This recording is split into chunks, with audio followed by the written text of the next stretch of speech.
Bien, muy buenas tardes a todos y a todas. Quiero referirme en primera instancia al terrible asesinato de Krishna Aguilera. Quiero, como gobierno, no solamente expresar nuestro más sentido pésame a sus seres queridos, a su familia, la muerte de Krishna Aguilera, enluta al país, sino que también señalar muy claramente que la justicia está avanzando y, como bien todos saben, ya tenemos a 6 personas detenidas por este brutal asesinato. Y esperamos como gobierno que se apliquen las sanciones y las condenas más altas correspondientes a los efectos que tuvo el asesinato de Krishna Aguilera. Hemos visto el trabajo, obviamente, por parte de la Fiscalía, las policías, que en 22 días logró hallar el cuerpo de Krishna, pero necesitamos que se haga justicia. Ya conocemos una parte de la verdad, pero necesitamos, obviamente, que la investigación llegue a sus últimas consecuencias. En nuestro país no puede haber impunidad. Ninguna muerte puede quedar impune. Y la verdad tiene que saberse. Y los responsables de los crímenes tienen que pagar como corresponde. La ley tiene que aplicarse. Junto con ello, quiero señalar en materia económica algunos avances que ha tenido nuestro país. Porque también, junto con enfrentar la realidad del crimen organizado, de la delincuencia, es importante que hablemos con la verdad de cómo avanza también nuestro país en materia económica. Chile tiene buenas noticias y son malas quizá para algunos que caen permanentemente en instalar una mirada pesimista de la realidad, los agoreros del pesimismo, ¿no? Que permanentemente tratan de instalar que nuestro país no es capaz de crecer, no es capaz de desarrollarse, y sin embargo, vemos que nuevamente las principales calificadoras de riesgo, como S&P o Moody's, sumándose a Fitch, que hace algunas semanas destacó a la economía chilena como una economía estable y confiable. Estas dos calificadoras de riesgo vuelven a reiterar la solidez y la estabilidad de nuestra economía. Es decir, el mundo está valorando a nuestro país como un país confiable económicamente, como un país confiable para invertir. Y por eso Chile ha ido logrando no solamente recuperar la senda del crecimiento después de una década de estancamiento, después de haber alcanzado 2 dígitos de inflación. Estamos con récord en materia de exportaciones, estamos recuperando tasas importantes de inversión. De hecho, la inversión extranjera directa creció un 4,4% respecto al mismo periodo del año anterior. Estamos hablando de los meses hasta agosto de este año. Y por lo tanto, es importante destacar, para quienes siguen señalando que la economía de nuestro país no repunta, o que no genera confianza en los inversionistas extranjeros, que Chile, en un escenario de alta incertidumbre mundial, se sigue posicionando como un país confiable para invertir. Y eso además se está viendo reflejado, ¿no?, en no solo el desarrollo de nuestra economía local, sino que está permitiendo también que nuestras empresas locales, que nuestra actividad productiva local vea mejores perspectivas hacia el mundo. Y hemos abierto efectivamente más la economía chilena, diversificando los productos que exportamos al mundo justamente porque somos un país confiable.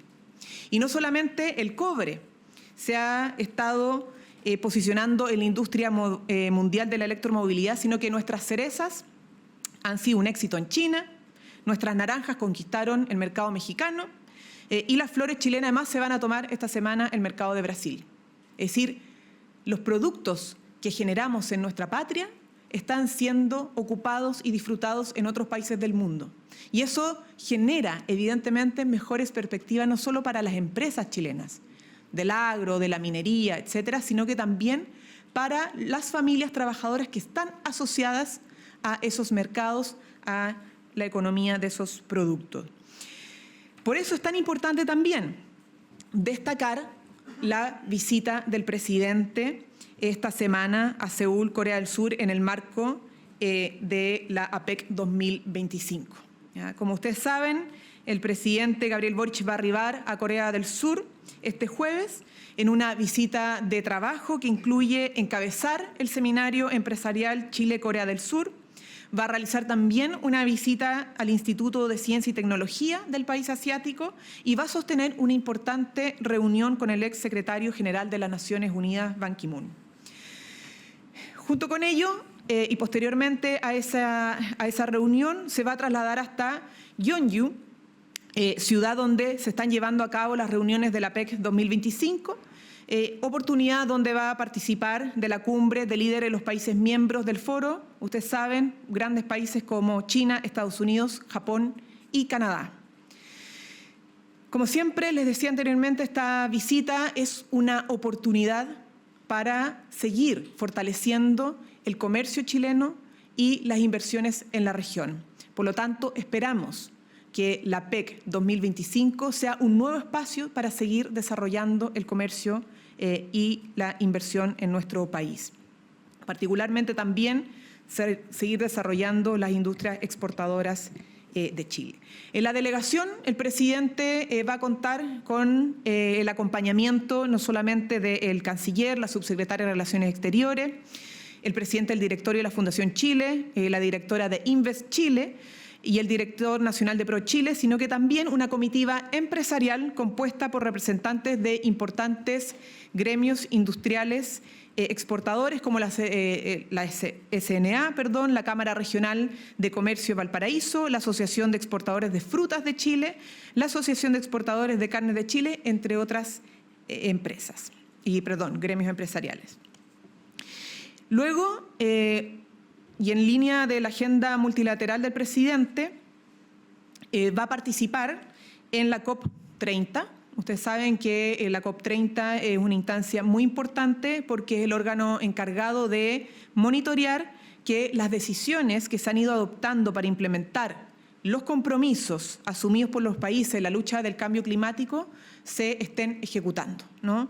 Y por lo tanto, este trabajo multilateral que va a encabezar el presidente de la República en esta gira internacional no es solamente para seguir fortaleciendo el desarrollo de nuestra economía, de nuestro comercio, de las inversiones y de las exportaciones chilenas, sino que también fortaleciendo la agenda que busca una lucha consistente contra la crisis climática que enfrenta el mundo y que también impacta a nuestro país y nuestra región. En materia de eventos deportivos, ustedes saben que nuestro país también ha logrado una talla mundial en la realización de eventos deportivos mundiales. Somos un país también confiable desde el punto de vista del desarrollo de estos mega eventos. Está siendo actualmente esta agenda deportiva una oportunidad tremenda para perspectivar un mejor futuro para nuestros compatriotas, dejando un legado en infraestructura de gran nivel. Ya logramos finalizar el Mundial de Ciclismo en Pista Tissot UCI 2025, que fue el más importante de la disciplina a nivel global. Y este hito se suma a la exitosa también organización de eventos como la Copa Mundial FIBA Femenina y la Copa Mundial FIFA Sub-20 este mismo año. Pero se vienen más eventos porque ya estamos listos para recibir los Juegos Panamericanos Juveniles 2025 que comienzan este viernes 31 de octubre en el Parque Estadio Nacional. Vamos a recibir más de 1.100 paradeportistas de 28 países, los que van a competir en 13 deportes, los cuales además se van a desarrollar en la región metropolitana y en la región de O'Higgins. Con esto Chile se va a seguir consolidando como el primer país de América en organizar los 3 grandes hitos paralímpicos continentales, los Juegos Parasuramericanos 2014, Juegos Parapanamericanos Santiago 2023 y ahora los Juegos Parapanamericanos Juveniles 2025. Además, esta semana tenemos avance importante en la agenda de cuidado. Ustedes saben que el miércoles 29 es el Día Internacional de los Cuidados y los Apoyos y por eso la ministra de Desarrollo Social ya va a hacer la entrega del Centro de Cuidados Comunitarios número 50 a nivel nacional, dando cumplimiento a uno de nuestros compromisos de gobierno, porque además en paralelo se sigue trabajando en más centros comunitarios para seguir con esta política de Estado independientemente del gobierno de turno. Por último, quiero señalar los preparativos para el fin de semana largo. Se viene un fin de semana largo, muchos están sobre todo los niños y niñas, pero no solamente los niños, sino que a veces también los adultos, organizando sus salidas y celebraciones de Halloween, y eso es una realidad en Chile. Pero lamentablemente también el año pasado fue una realidad las famosas rodadas de motociclistas. Y esto es algo que no podemos permitir en nuestro país. Estas rodadas han generado temor, han generado sensación de inseguridad, no están permitidas y por lo tanto queremos decirle a los motociclistas que traen estas prácticas culturales que no son propias de nuestro país, que vamos a hacer aplicar la ley y que vamos a desarrollar todos los controles necesarios para que estos actos no se desarrollen en nuestros barrios, en nuestras calles, porque son actos temerarios. Y por lo tanto van a haber controles no solamente de identidad para ver antecedentes, sino que también control migratorio y, por cierto, el control de los papeles de los vehículos, en este caso las motos que son usadas para estas rodadas. Esto va a ser un trabajo coordinado, es una agenda que se abordó en el día de hoy, durante la mañana, el Comité Policial por parte del Ministro de Seguridad Pública, donde solicitó e instruyó a las policías preparar el despliegue para estos controles y en coordinación también con la PDI, por cierto, con el Ministerio de Transporte, va a haber un despliegue fuerte de control. Quiero insistir con esto, porque hay mucha gente que ha lamentado tener que pasar y vivir esta experiencia, que no son graciosas. Esto no es gracioso, genera temor, genera inseguridad y son cuestiones de orden público que acrecientan lamentablemente la sensación de inseguridad de nuestros vecinos y vecinas. Y por eso vamos a ejercer todo el despliegue de control que establece la ley justamente para evitar que estas cosas sucedan. Quedo ahora atenta y a disposición a sus preguntas. Hola, ministra. Buenas tardes. Buenas tardes. Ministra, preguntarle por algunas advertencias que han surgido hoy día en la Comisión de Relaciones Exteriores. Los diputados Stefan Schubert hoy día vino a La Moneda, de hecho, a entregar una carta y espera, dijo él, que el presidente Gabriel Boric cuide el tono en su gira en la PEC y deje de criticar a Donald Trump, un presidente democráticamente elegido, y que cuide el tono además porque Chile necesita diversificar los mercados. No sé cómo recibe esa advertencia que hace el diputado Schubert. El presidente de Chile ha ejercido un liderazgo consecuente a nivel mundial y eso ha sido reconocido y destacado por distintos gobiernos y posiciones políticas. Una cosa es ser respetuoso de los países miembros de organizaciones internacionales y otra cosa es callar frente al negacionismo climático o frente a la difusión de desinformación que pueda afectar la toma de decisiones de nuestros compatriotas, incluso la salud de las personas, sean donde esté, sea del país que sea, ¿no? Y por lo tanto es importante que se entienda que el trabajo de la agenda multilateral no implica bajar la frente, no implica no decir lo que hay que decir de manera clara, valiente y consecuente. Y en esto yo quiero ser nuevamente clara y reiterar algo que hemos dicho en otras oportunidades. No es patriota ni es digno, menos respetuoso con la soberanía nacional que se le pida al presidente de tu propio país no decir lo que tiene que decir por miedo a que un presidente o presidenta de otro país le pueda molestar sus dichos, porque nuestro país es un país soberano, y aunque es pequeño, y aunque está, algunos dicen, al fin del mundo, es un país que se respeta, y el presidente de la República, sea del color político que sea, es el jefe de Estado y el que maneja la política internacional. Junto con ello, quiero señalar que este encuentro de la PEC es un encuentro importante, insisto, para seguir desarrollando la economía chilena, el comercio chileno, seguir empujando, como lo hemos hecho, las exportaciones de nuestro país y también las inversiones de capital extranjero directo, porque han anotado cifras no solamente récord, sino que muy altas en relación a otros periodos. Y eso ha sido gracias a la gestión de nuestro gobierno y también a la agenda de trabajo internacional en materia comercial. Buenas tardes, ministra. Luego que el presidente, ministra, haya reprochado la sesión de la Cámara de Diputados que fracasó por ausencia de parlamentarios, la sesión que fracasó por no llegarse al quórum, las réplicas de parlamentarios que le llegaron al presidente le recordaron que la última vez que esto sucedió, el año 2021, ni el mandatario ni usted se encontraban en la sala. Siguiendo el sentido de la crítica del presidente, el Ejecutivo, ¿ustedes hacen una autocrítica por haber faltado en esa oportunidad? Miren, no mezclemos peras con manzanas. Hay permisos que además son sin goce de sueldo y que son debidamente justificados, pero el debate de fondo acá no es una pelea con el presidente de la Cámara, que por cierto respetamos porque representa una institución. Lo que necesitamos y el mensaje central del presidente de la República es que teniendo enfrente en estos días y en las próximas semanas una agenda legislativa muy intensa, logremos sacarla adelante por el bien de nuestro país.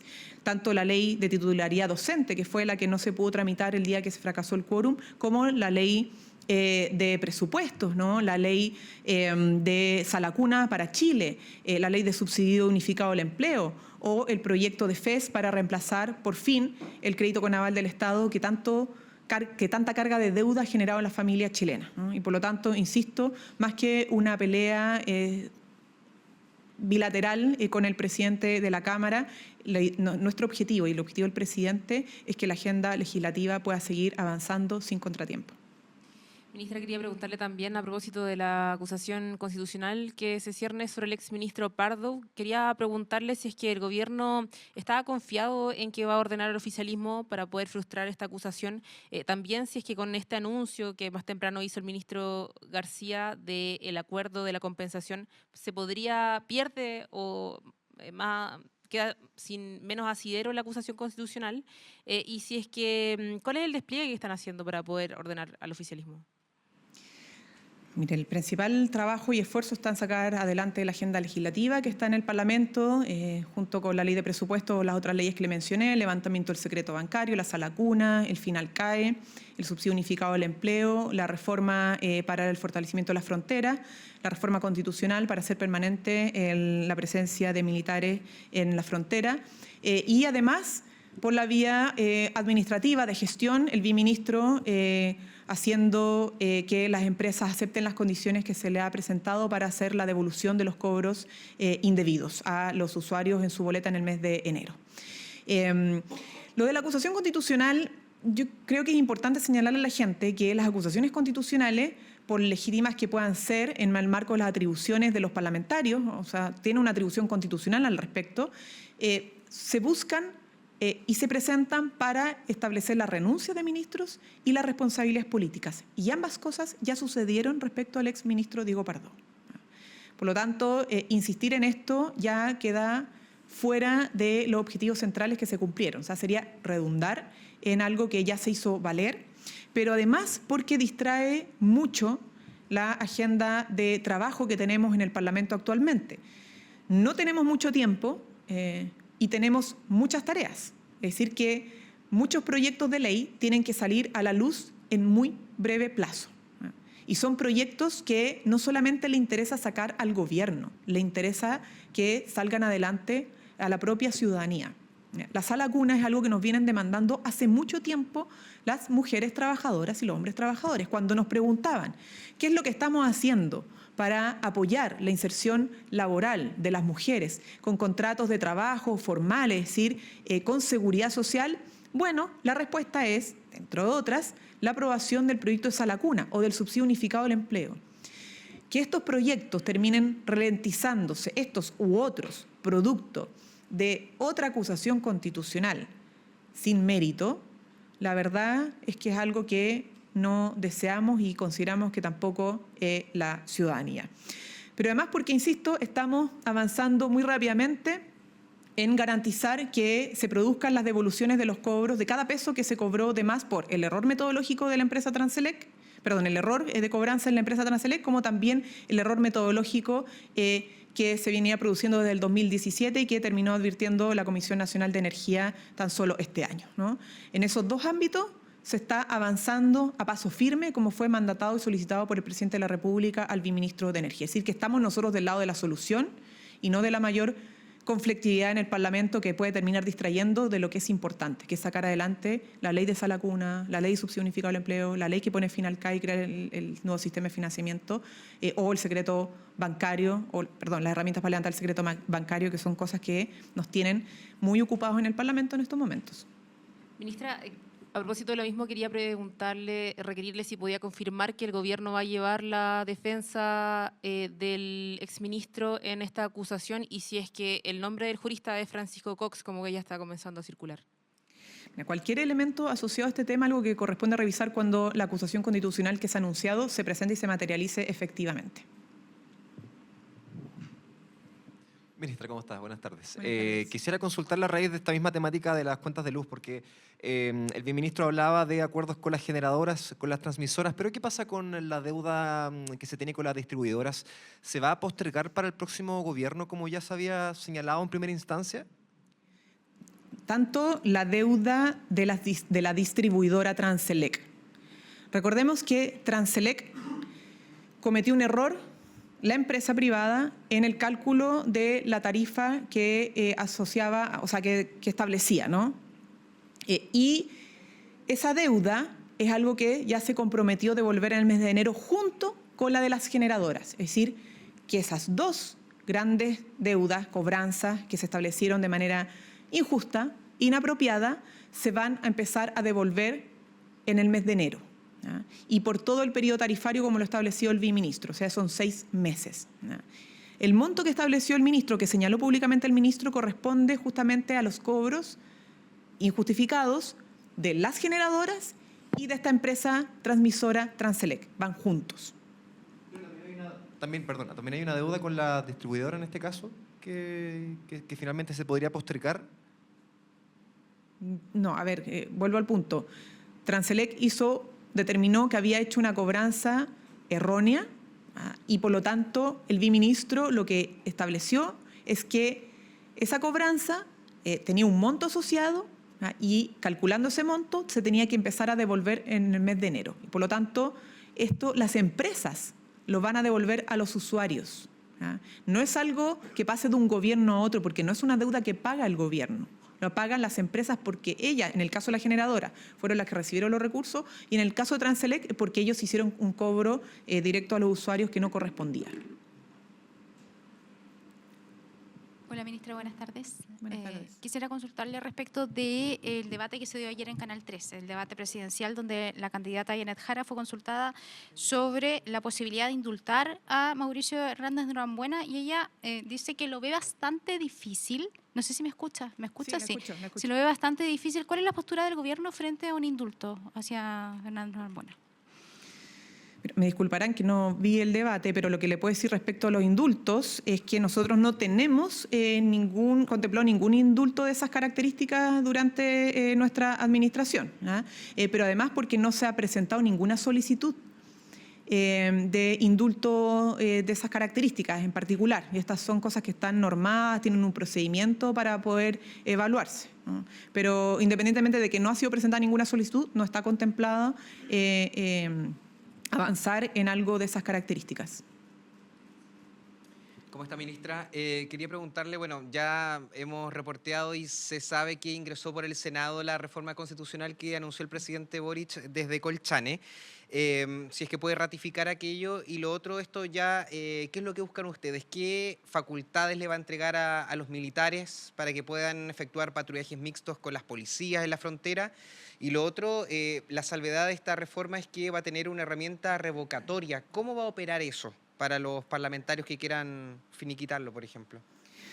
Miren, los detalles de todas maneras se los va a poder entregar la ministra de Defensa, porque más esta es una reforma que se presentó efectivamente en el Congreso, como fue comprometida por el presidente de la República, y va a haber mucho debate y se va a presentar los detalles en su articulado en el Parlamento. Lo importante son dos cosas: en que esto no se tenga que estar rindiendo cada 3 meses ante el Congreso, porque ha sido una herramienta que ha funcionado y que esperamos que sea un poco más permanente, sin perjuicio de que no busca pasar por alto a otro poder del Estado, como es el poder legislativo, que además tiende a ocupar sus legítimas atribuciones de fiscalización de este tipo de políticas, ¿no? Como lo sería en este caso la aplicación mediante un decreto del despliegue de las Fuerzas Armadas en la frontera. Entonces, se establece la posibilidad de ser revocado por parte del Congreso si así lo estima conveniente, si considera que ya no es efectiva la medida o que se requiera alguna revisión.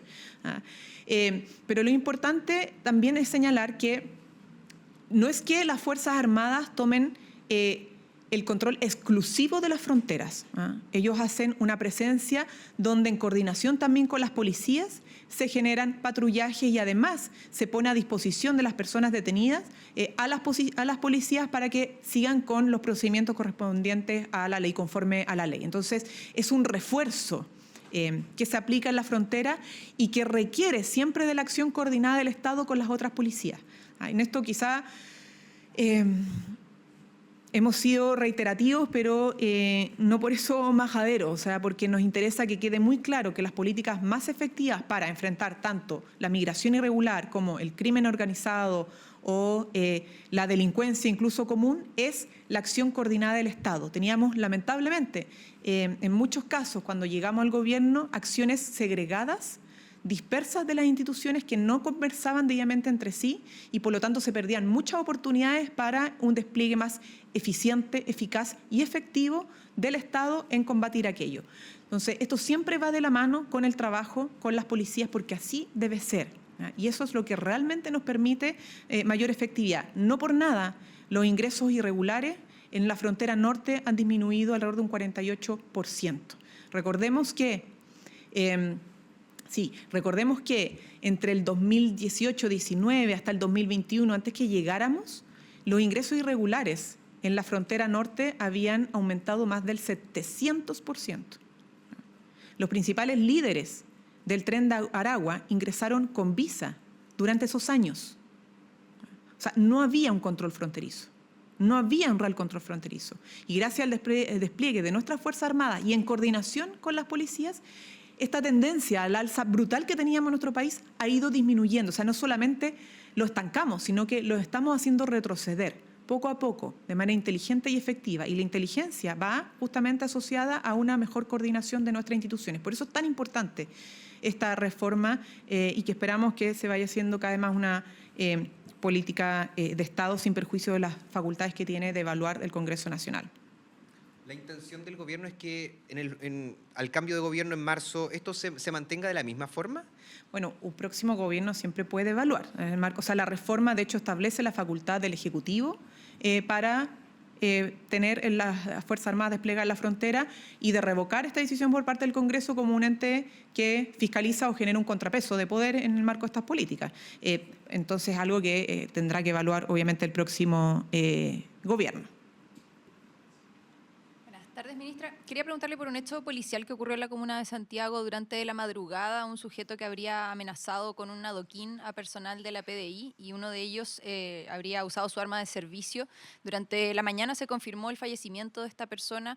¿Hay más antecedentes respecto de aquello y si es que se hizo correctamente el uso de la fuerza en ese caso o no? Mira, hasta el momento, en conversación con el Ministerio de Seguridad Pública, lo que hemos acordado es esperar los resultados de la investigación, ¿no? Antes de emitir un pronunciamiento, una opinión, porque siempre estas investigaciones hay que ser cuidadosos en emitir juicios o afirmaciones, sobre todo porque está en pleno desarrollo, ¿no? Pero son obviamente hechos graves y que están siendo investigados y vamos a esperar obviamente mayor antecedente o resultado de la investigación para emitir opinión. ¿Se encuentran esos dos funcionarios de la PDI? ¿Están apartados de sus funciones? ¿Siguen trabajando? Como le digo, cuando tengamos más resultados de esa investigación vamos a poder referirnos a aquello. ¿Pero esa información no la tienen? Más allá de la investigación y si es que se hizo bien o no el uso de la fuerza, ¿no se sabe en qué estado están esos dos policías? No, por lo pronto, de lo conversado con el ministro de Seguridad, no tengo esa información yo. Buenas tardes.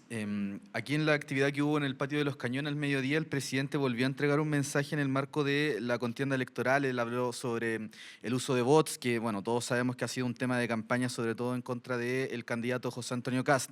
Y desde el comando de Janet Jara han insistido en que el presidente se enfoque en gobernar y que el debate político electoral se lo deje a los presidenciables. Por eso queríamos preguntarle si el gobierno calibra de alguna manera los efectos que tiene estas intervenciones del presidente en la campaña de la candidata Janet Jara y también saber si estas intervenciones responden a un diseño del Ejecutivo o son más bien decisiones particulares del presidente de la República. A ver, todo lo están leyendo en clave electoral y aquí tenemos un problema político grande hace rato en nuestro país. La desinformación, las campañas de desinformación que usan inteligencia artificial, por ejemplo, para crear deepfake, o que utilizan los bots para instalar falsedades sobre una u otra persona, trasciende la coyuntura electoral. Y esto es un problema de nuestras sociedades actuales y que los niños y niñas tienen que también conocer, porque los niños y niñas de Chile y en el mundo están expuestos a las redes sociales y tienen que saber distinguir lo que son los bots, lo que es la inteligencia artificial, lo que es una deepfake y los malos usos que se pueden hacer de aquello. Entonces esto, insisto, algunos tienden a tomar todo en clave de la coyuntura electoral, pero aquí hay un problema social muy grande. La desinformación y el uso de los bots o la IA para desinformar es un problema que está amenazando las convivencias democráticas de Chile y el mundo. Y por lo tanto el presidente, cuando hace alusión a ese problema, lo hace pensando en justamente una realidad que estamos enfrentando. Por ejemplo, con la agenda contra la desinformación, nosotros hemos tenido una campaña del Aguanta, Chequea y Comparte, que incluye también el problema de los bots. Entonces no tiene que ver con un candidato en particular u otro, tiene que ver con un fenómeno al que no podemos desconocer, que llegó a Chile para quedarse y desde mucho antes de esta elección en particular. Sí, la pregunta en definitiva, ministra, es si el presidente al mencionar estos mensajes también tiene en mente los efectos que pueda tener en la campaña del comando de la candidata Janet Jara. Ellos han dicho que lo más importante hoy es la campaña presidencial. Para el presidente lo más importante es seguir gobernando de manera responsable en nuestro país. Y gobernar también implica educar a las nuevas generaciones. Las nuevas generaciones están enfrentadas a la desinformación, están enfrentadas a la inteligencia artificial mal usada. Entonces es un problema de país y el presidente de la República no puede dejar de opinar sobre los problemas país porque uno u otro candidato u otro comando lo interpreta como una posible afectación a su campaña. Es decir, separemos las aguas, ¿no? Que los comandos se preocupen de sus campañas porque el gobierno mientras tanto se preocupa de gobernar. Buenas tardes. Mi consulta tiene que ver con los resultados de la encuesta CEP. Ahí el gobierno subió su aprobación, pasó de 23% a 28%. Quería saber cómo ve eso. Y por otra parte, consultarle también por lo que usted contaba al principio de la vocería sobre esta percepción de la situación económica, porque en la misma encuesta dice que el 48% de los chilenos piensa que la situación económica es mala o muy mala. Eso bajó respecto a la encuesta anterior, pero de todas maneras, ¿hay una autocrítica de parte del gobierno de cómo se está también comunicando lo que se hace en esa materia? Bueno, primero el gobierno no controla las comunicaciones del país. El gobierno hace lo que puede en el marco de un ecosistema mediático plural y diverso. Y por lo tanto, eso es importante también señalarle a las personas. Nosotros tenemos las vocerías, tenemos nuestras redes sociales, damos entrevistas para poder comunicar de vez en cuando lo que estamos haciendo, pero no controlamos las comunicaciones de Chile. Y bien así, que así sea, ¿no? Porque vivimos en una democracia. Pero también quiero señalar, independientemente del análisis que usted misma dice sobre la percepción económica, que tiende a tener un retroceso, la perspectiva negativa, yo voy a los datos, ¿no? Y los datos no desconocen las subjetividades, porque además, en términos materiales incluso, hay mucha gente que todavía no le alcanza para llegar a fin de mes. Y eso es una realidad de nuestro país. Pero no quiere decir esto que Chile no esté posicionándose en materia de inversiones, en materia de exportaciones, en materia de estabilidad económica, en materia de crecimiento, las proyecciones del Banco Central, ¿cierto? En análisis del Banco Mundial, del propio Fondo Monetario Internacional, muestran que Chile se ha ido recuperando de manera responsable y sostenible en materia económica, sobre todo si lo comparamos con los países de la región. Entonces ya estamos superando las proyecciones del crecimiento del 2%. Antes nos decían que Chile no iba a crecer, que iba a decrecer, es decir, economistas, políticos, diciendo que esto era el acabose, estamos al borde del precipicio, y sin embargo no era así, no era así. Chile está recuperando el crecimiento, está logrando alcanzar las proyecciones de 2,5% de crecimiento, pero además está exportando sus productos al mundo. Y el mundo está mirando de manera positiva a Chile para recibir sus productos. Y además están invirtiendo en nuestro país. Eso es una realidad que no se puede desconocer. Es una buena noticia para Chile, aunque sea una mala noticia para los pesimistas de siempre, ¿no? Y sobre todo los que están en modo electoral. Yo creo que es importante señalar eso, pero, insisto, junto con ello, no desconocemos que hay muchas familias que requieren aún más apoyo. Y por eso vuelvo a las leyes que necesitamos sacar prontamente. Sala Cuna, para que la maternidad y la paternidad no sean un castigo laboral. El subsidio unificado al empleo, para seguir incentivando la contratación de hombres y mujeres, porque la gente necesita más trabajo, y sobre todo las mujeres y los jóvenes, ¿no? Entonces, esto son cosas que van de la mano. Reconocer los avances, pero también señalar cuáles siguen siendo las dificultades de la familia y cómo nos estamos haciendo cargo para enfrentarlas. Y sobre lo primero, sobre este cambio que hubo, que aumentó la aprobación para el gobierno, ¿cómo lo ven? Es que me preguntan usualmente, aunque esto sea al alza, yo prefiero no comentar la encuesta porque son radiografías o fotografías del momento y en verdad uno las puede mirar, pero lo importante, más que estarnos centrando en las encuestas, sean positivas para el gobierno o negativas para el gobierno, nuestra preocupación es seguir gobernando y atendiendo a las problemáticas de nuestro país. Bien. Muchas gracias. Que tengan buena tarde. Gobierno de Chile. Chile avanza contigo.